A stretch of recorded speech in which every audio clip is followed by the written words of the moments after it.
আচ্ছা, আবেগের কি কোনো সংজ্ঞা হয়? আবেগ কি কখনো বই পুস্তকের ভাষা দিয়ে বোঝানো সম্ভব? একজনের কাছে আবেগ অনুভূতি ব্যক্ত করার ভাষা এক এক রকম। আবেগ কারো কাছে একরকম, কারো কাছে আর এক রকম।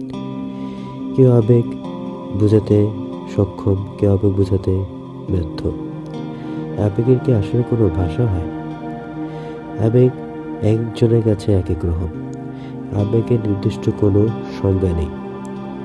আবেগ কখনোই বই পুস্তকের ভাষায় প্রকাশ করা সম্ভব না। আবেগ অনির্দিষ্ট, আবেগ